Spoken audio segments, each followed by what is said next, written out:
You wouldn't know it by the look of him, but just listen. David Juritz is a world-class musician, and he's traded in concert halls for street corners. I suppose it's a sort of rather pathetic attempt to recapture my youth.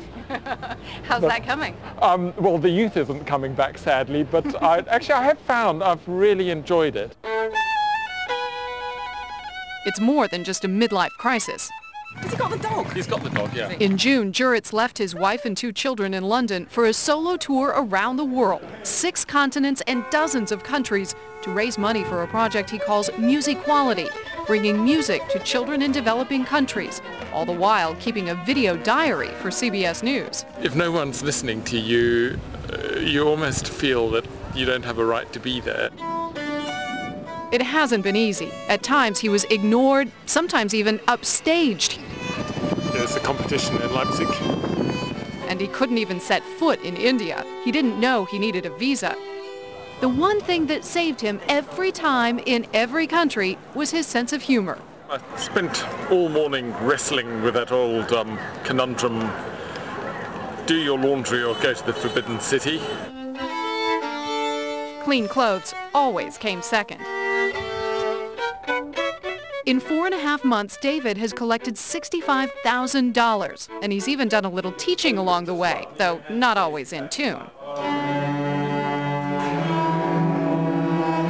It has to be said that out of all the really inefficient ways of raising money for charity, going around the world with an open violin case has to be pretty high on the list. Still, his mission may be more about the message than the money, that children in the developing world need more than just clean water.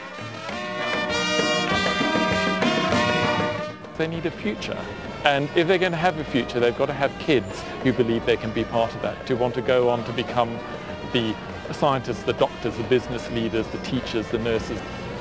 And actually, I think it's actually been shown that music is probably one of the best ways you can actually help kids realize their potential. I'm really impressed, dude. I respect what you're doing. Great, cheers.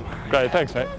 North America is the last leg of David's tour. He hopes to raise $500,000. Right, see you then. Even when this adventure ends, the bigger dream of a man and his fiddle will live on. Kelly Kobiella, CBS News, Miami Beach.